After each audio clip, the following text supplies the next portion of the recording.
ಓಂ ನಮೋ ವೆಂಕಟೇಶಾಯ. ನಮಸ್ಕಾರ ಸ್ನೇಹಿತರೆ, ಪ್ರಮಿಳಾ ಟಾಕ್ಸ್ಗೆ ನಿಮಗೆಲ್ಲರಿಗೂ ಸ್ವಾಗತ. ಸ್ನೇಹಿತರೆ, 2026 ಪರಾಭವ ನಾಮ ಸಂವತ್ಸರದಲ್ಲಿ ಅಧಿಕ ಮಾಸ ಬಂದಿದೆ.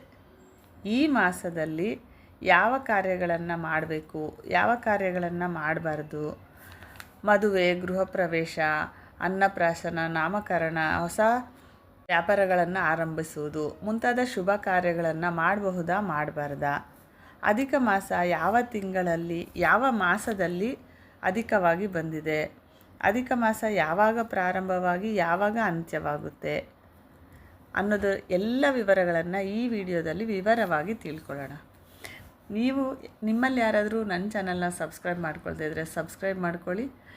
ನನ್ನ ವಿಡಿಯೋಗೊಂದು ಲೈಕ್ ಕೊಡಿ. ಈ ವಿಡಿಯೋನ ನಿಮಗೆ ಬೇಕಾದವರಿಗೆ, ಫ್ಯಾಮಿಲಿ ಮೆಂಬರ್ಸ್ಗೆ, ಫ್ರೆಂಡ್ಸ್ಗೆ ಶೇರ್ ಮಾಡಿ. ಬನ್ನಿ ಹಾಗಾದರೆ ಅಧಿಕ ಮಾಸದ ಬಗ್ಗೆ ತಿಳ್ಕೊಳ್ಳೋಣ. ಸ್ನೇಹಿತರೆ, ಹೋದ ಸರ್ತಿ 3 ವರ್ಷಗಳ ಹಿಂದೆ, 3 ವರ್ಷದವಾಗ ಚಾತುರ್ಮಾಸದಲ್ಲಿ, ಶ್ರಾವಣ ಮಾಸದಲ್ಲಿ ಅಧಿಕ ಮಾಸ ಬಂದಿತ್ತು. ಅಂದರೆ ಅಧಿಕ ಶ್ರಾವಣ. ನಿಮಗೆ ನೆನಪಿರಬಹುದು, 2 ಶ್ರಾವಣ ಮಾಸಗಳು ಬಂದಿತ್ತು. ಈಗ ಅಧಿಕ ಮಾಸ ಜ್ಯೇಷ್ಠ ಮಾಸದಲ್ಲಿ ಬಂದಿದೆ. ಒಂದು ನಿಜವಾದ ಜ್ಯೇಷ್ಠ, ಮತ್ತೊಂದು ಅಧಿಕ ಜ್ಯೇಷ್ಠ. ಅಂದರೆ 2 ಜ್ಯೇಷ್ಠ ಮಾಸಗಳು 2026ರಲ್ಲಿ ಬಂದಿದೆ. ಈ ಅಧಿಕ ಜ್ಯೇಷ್ಠ ಮಾಸ ಯಾವಾಗ ಪ್ರಾರಂಭವಾಗಿ ಯಾವಾಗ ಅಂತ್ಯವಾಗುತ್ತೆ ಅನ್ನೋದನ್ನು ಮುಂದೆ ಹೇಳ್ತೀನಿ. ಸ್ನೇಹಿತರೆ, 3 ವರ್ಷಕ್ಕೊಮ್ಮೆ 33 ತಿಂಗಳಿಗೊಮ್ಮೆ ಈ ಜ್ಯೇಷ್ಠ ಮಾಸ ಬರುತ್ತೆ. ಇದೊಂದು ಪವಿತ್ರವಾದ ಮಾಸ. ಸೌರ ವರ್ಷದಲ್ಲಿ 365 ದಿನಗಳು ಬರುತ್ತೆ. ಚಂದ್ರ ವರ್ಷದಲ್ಲಿ 354 ದಿನಗಳು ಬರುತ್ತೆ. ಇವೆರಡರ ನಡುವಿನ ವ್ಯತ್ಯಾಸವನ್ನು ಸಮತೋಲನಗೊಳಿಸಲು ಅಧಿಕ ಮಾಸ ಸಂಭವಿಸುತ್ತೆ. ಅಧಿಕ ಮಾಸ ಪ್ರತಿ 3 ವರ್ಷಕ್ಕೊಮ್ಮೆ 33 ತಿಂಗಳಿಗೊಮ್ಮೆ ಬರುತ್ತೆ. ಇದೊಂದು ಪುಣ್ಯಕರವಾದ ಮಾಸ. ಇದು ಹಿಂದೂ ಕ್ಯಾಲೆಂಡರ್ನಲ್ಲಿ ಅತ್ಯಂತ ಶಕ್ತಿಶಾಲಿ ಆಧ್ಯಾತ್ಮಿಕ ತಿಂಗಳು. ಅಧಿಕ ಮಾಸವನ್ನು ಪುರುಷೋತ್ತಮ ಮಾಸ ಅಂತಲೂ ಕರೀತಾರೆ. ಪುರುಷೋತ್ತಮ ಅಂದರೆ ಶ್ರೀಮನ್ ಮಹಾವಿಷ್ಣು. ಈ ಮಾಸವನ್ನು ಮಹಾವಿಷ್ಣುವಿಗೆ ಸಮರ್ಪಿಸಲಾಗಿರುವುದರಿಂದ ಇದನ್ನು ಪುರುಷೋತ್ತಮ ಮಾಸ ಅಂತ ಕರೀತಾರೆ. ಈ ಅಧಿಕ ಮಾಸವನ್ನು ಮಲಮಾಸ ಅಂತಲೂ ಕರೀತಾರೆ. ಮಲ ಅಂದರೆ ಪಾಪಗಳನ್ನು ಕಳೆಯುವ ಮಾಸ ಅನ್ನುವಂತಹ ನಂಬಿಕೆ. 2026ರಲ್ಲಿ ಮೇ 17ನೇ ತಾರೀಕು ಭಾನುವಾರದಿಂದ ಅಧಿಕ ಜ್ಯೇಷ್ಠ ಮಾಸ ಪ್ರಾರಂಭವಾಗಿ ಜೂನ್ 15ನೇ ತಾರೀಕು ಸೋಮವಾರ ಅಧಿಕ ಮಾಸ ಅಂತ್ಯವಾಗುತ್ತೆ. ಸ್ನೇಹಿತರೆ, ಈ ಅಧಿಕ ಮಾಸ ಜ್ಯೇಷ್ಠ ಮಾಸದಲ್ಲಿ ಬಂದಿದೆ. 2 ಜ್ಯೇಷ್ಠ ಮಾಸಗಳು ಬರುತ್ತೆ, ಅದರಲ್ಲೊಂದು ಅಧಿಕ ಮಾಸ. ಮೇ 17ನೇ ತಾರೀಕಿಂದ ಜೂನ್ 15ನೇ ತಾರೀಕಿನವರೆಗೂ ಅಧಿಕ ಜ್ಯೇಷ್ಠ ಮಾಸ ಇರುತ್ತೆ. ಬನ್ನಿ ಹಾಗಾದರೆ ಈ ಅಧಿಕ ಮಾಸದಲ್ಲಿ ಏನನ್ನು ಮಾಡಬೇಕು, ಏನನ್ನು ಮಾಡಬಾರ್ದು ಅನ್ನೋದ್ರ ಬಗ್ಗೆ ತಿಳ್ಕೊಳ್ಳೋಣ. ಈ ಮಾಸವನ್ನು ಶ್ರೀ ಮಹಾವಿಷ್ಣುವಿಗೆ ಸಮರ್ಪಿಸಲಾಗಿದೆ. ಈ ಮಾಸದಲ್ಲಿ ವಿಶೇಷವಾಗಿ ಶ್ರೀಮನ್ ಮಹಾವಿಷ್ಣುವನ್ನು ಪೂಜಿಸ್ತಾರೆ.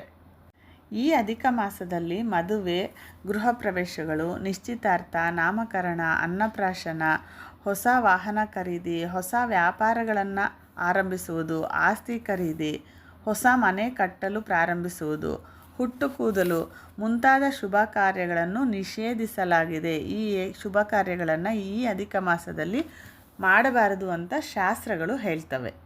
ಹಾಗಾದರೆ ಏನು ಮಾಡಬೇಕಪ್ಪ ಅಂತಂದರೆ, ಈ ತಿಂಗಳು ಪೂರ್ತಿ ಶ್ರೀಮನ್ ಮಹಾವಿಷ್ಣುವನ್ನು ಪೂಜಿಸಬೇಕು. ಈ ತಿಂಗಳಲ್ಲಿ ಮಾಡುವ ದಾನ ಮತ್ತು ಭಕ್ತಿ ಕಾರ್ಯಗಳು ಶಾಶ್ವತವಾಗಿ ಫಲಪ್ರದವಾಗಿರುತ್ತೆ.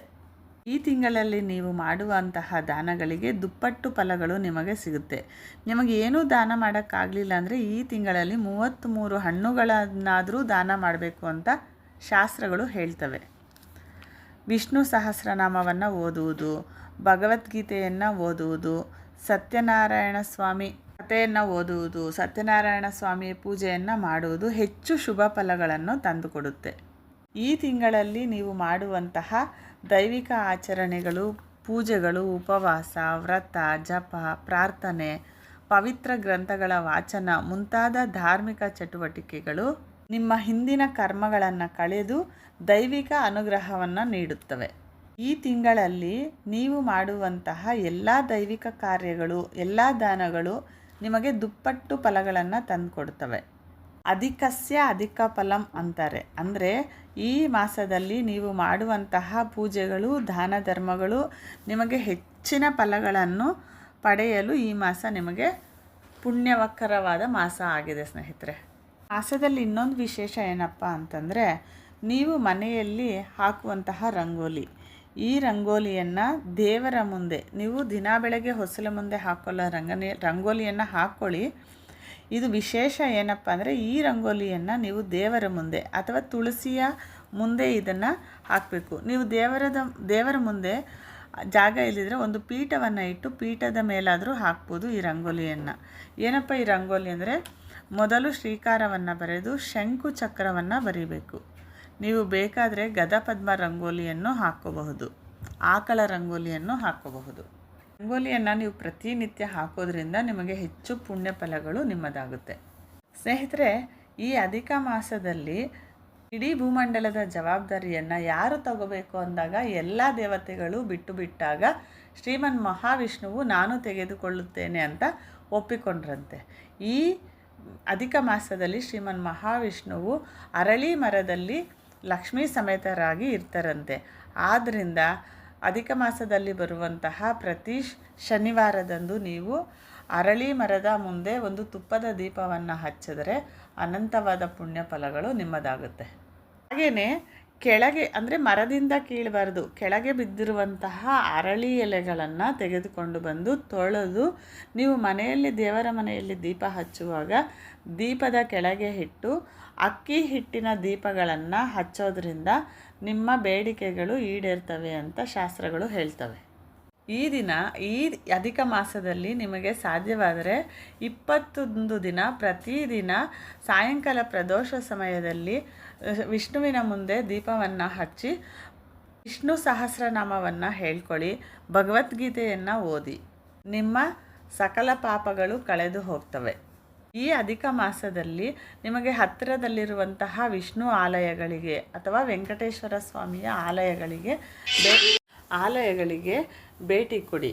ಅಧಿಕ ಮಾಸದಲ್ಲಿ ಪ್ರತಿದಿನ ಆಲಯಗಳಿಗೆ ಭೇಟಿ ನೀಡಲು ಆಗಲಿಲ್ಲ ಅಂತಂದರೆ ಅಟ್ಲೀಸ್ಟ್ ಶನಿವಾರ ಆದರೂ ಕೂಡ ವೆಂಕಟೇಶ್ವರ ಸ್ವಾಮಿ ಅಥವಾ ವಿಷ್ಣು ಆಲಯಗಳಿಗೆ ಭೇಟಿ ಮಾಡಿ ದರ್ಶನ ಮಾಡ್ಕೊಂಬನ್ನಿ. ಇದಿಷ್ಟು ಅಧಿಕ ಮಾಸದ ವಿವರಗಳು ಸ್ನೇಹಿತರೆ. ಈ ವಿಡಿಯೋ ನಿಮಗೆ ಇಷ್ಟ ಆದರೆ ಲೈಕ್ ಮಾಡಿ, ಯಾರಿಗಾದರೂ ಅನುಕೂಲ ಆಗುತ್ತೆ ಅಂದರೆ ಈ ವಿಡಿಯೋವನ್ನು ಶೇರ್ ಮಾಡಿ, ನನ್ನ ಚಾನಲ್ನ ಸಬ್ಸ್ಕ್ರೈಬ್ ಮಾಡಿಕೊಳ್ಳಿ ದಯವಿಟ್ಟು. ಮುಂದೆ ಮತ್ತೊಂದು ಉತ್ತಮವಾದ ವಿಡಿಯೋದೊಂದಿಗೆ ಮತ್ತೆ ಸಿಗೋಣ. ನಮಸ್ಕಾರ ಸ್ನೇಹಿತರೆ.